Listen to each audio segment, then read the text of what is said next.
Bismillahirrahmanirrahim. Assalamualaikum warahmatullahi wabarakatuh. Alhamdulillahirrahmanirrahim. Allahumma salli ala sayyidina Muhammad wa ala ali sayyidina Muhammad. Alhamdulillah, kita kembali lagi di konten IBG. Insyaallah kita akan menjawab pertanyaan yang masuk kepada kami. Bismillahirrahmanirrahim. Izin bertanya Gus, bagaimana adab kita lewat di depan orang yang sedang sholat? Bismillahirrahmanirrahim. Lewat di depan orang yang sholat ini tidak ada adabnya. Kenapa? Karena memang hukumnya haram. Jadi dilarang untuk lewat di depan orang sholat. Nah, di sini ada dua sudut pandang. Yang pertama adalah sudut pandang kalau kita sebagai orang yang sholat. Karena kita tahu apabila ada orang yang lewat di depan kita itu hukumnya haram, maka jangan sampai apa yang kita lakukan membuat orang lain itu menjadi melakukan perbuatan yang haram sehingga ia terkena dosa. Maka sangat dianjurkan apabila kita sholat dengan memakai sutrah. Apa itu sutrah? Artinya adalah pembatas untuk kita menunjukkan ini adalah tempat sholat yang sekarang saya gunakan. Artinya kalau panjenengan mau lewat, lewatlah di depan sutrah. Lewatlah selain daripada tempat yang saya gunakan untuk sholat. Nah, sutroh ini yang paling afdal adalah sutroh yang permanen. Artinya apa? Artinya sutroh tersebut berasal dari tembok misalnya, atau dari tiang misalnya.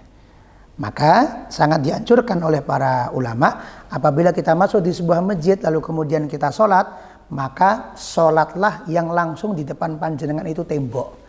Sehingga kalau depan panjenengan tembok kan hampir nggak mungkin ada orang lewat di depan kita. Atau apabila di tengahnya ada tiang, maka sholatlah di belakang tiang. Sehingga hampir tidak mungkin ada orang lewat di depan kita. Kenapa? Ada tiangnya.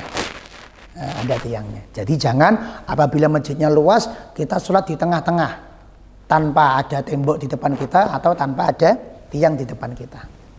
Nah, umpama memang kita memilih untuk tempat yang berada di tengah-tengah, tidak ada tembok atau tidak ada tiang, maka sunnah untuk menjadikan sesuatu sebagai sutroh kita. Apa itu?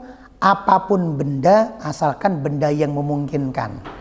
Artinya apa? Ya jangan Al-Quran ditaruh di bawah, nggak boleh. Apa contohnya? Contohnya bisa jadi tas kita, jadikan sebagai sutroh. Atau bisa jadi ada kursi, atau bisa jadi ada meja kecil, atau apapun yang kira-kira memungkinkan. Agar kita mendapatkan kesunahan, yang dihitung sebagai sutroh ini adalah la yang kusu irtifa'u dalika an sulusai diro. Tingginya minimal 2/3 diro. 1 diro itu kan 1 lengan, kurang lebih 50 cm.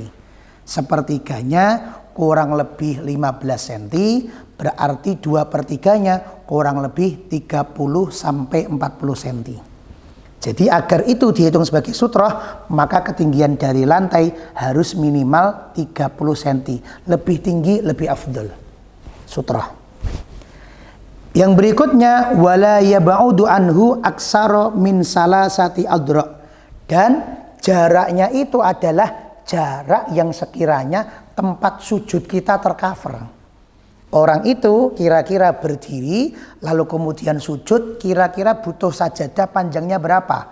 Oh ya kira-kira 1 meter, kira-kira 1 meter 20 cm, 1 meter setengah. Maka berarti sutroh itu diletakkan jangan lebih jauh dari 3 dirok.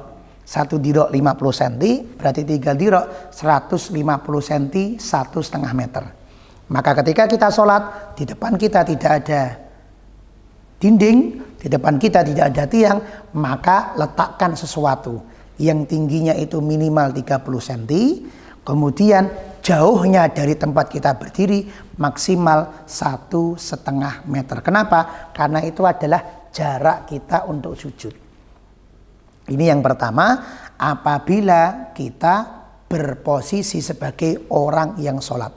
Ambillah sutroh, jadikan sesuatu sebagai sutroh agar orang tahu, oh ini adalah sutroh kita, sehingga ia tidak lewat di sutroh kita ini. Bisa juga kalau kita sholat berjamaah yang terdiri dari bersof-sof, maka sutrohnya orang yang di shaf kedua adalah shaf pertama. Sutrohnya orang yang di shaf ketiga adalah shaf kedua. Sutrohnya orang di shaf keempat adalah shaf ketiga. Jadi shaf yang di depan menjadi sutroh bagi shaf yang di belakang. Artinya orang tidak boleh lewat di antara shaf tadi. Harus lewat di depan imam sekalian atau lewat di belakang makmum di shaf terakhir sekalian. Ini sudut pandang yang pertama. Sudut pandang yang kedua adalah sudut pandang kita sebagai orang yang lewat. Ada orang sholat, kemudian kita pengen lewat. Bagaimana? Kalau sudah tampak jelas mana posisi orang yang sholat dan mana posisi sutrohnya, maka diharamkan mutlak bagi kita untuk nekat menerobos tempat tersebut. Sudah jelas ada orang berdiri, sudah jelas ada sutroh di depannya, haram lewat di antara itu. Bahkan bagi orang yang sholat, sunnah untuk menghalangi dengan tangannya. Wa yundabu lil musalli daf'ul mari. Kalau ada orang sedang sholat, sudah jelas sutrohnya, kok ada orang lewat di depan kita, maka sunnah untuk memberikan isyarah tanda agar ia tidak lewat. Tapi kok dia tetap lewat di depan kita, maka nggak usah ngajak berantem. Biarkan dia lewat, toh dia yang berdosa. Yang penting sudah kita ingatkan, dia kok tetap nekat lewat, nggak ada masalah. Kita nggak berdosa, dianya yang berdosa. Itu ya, jadi diperhatikan. Sudut pandang yang kedua, bagi orang yang mau lewat, maka nggak boleh lewat kalau sudah jelas ada sutrahnya. Kecuali dalam beberapa keadaan. Apa? Nomor satu, yaitu apabila ada orang sholat, sholatnya memang berada di jalan. Ini memang tempat yang dilalui orang banyak. Ini memang tempat buat jalan, maka kita melangkah berjalan di depan orang yang sholat, hukumnya tidak ada masalah. Contohnya apa? Ketika kita berada di Makkahul Mukarramah, di area Ka'bah, itu kan area tawaf. Di area tawaf tersebut kok ternyata ada orang yang sholat, maka boleh kita lewat di depannya. Karena itu namanya adalah area mataf. Mataf ini artinya adalah area untuk tawaf. Kalau ada orang sholat, silahkan dia sholat, kita juga lewat. Hukumnya tidak menjadi masalah. Yang kedua, keadaan yang mendesak. Apa itu keadaan yang mendesak? Contohnya kita berada pada shaf pertama, kebetulan kita batal wudhu, nggak ada solusi. Kebetulan kita kebelet, ingin qadhil hajat, ingin buang air kecil, buang air besar, gak ada solusi.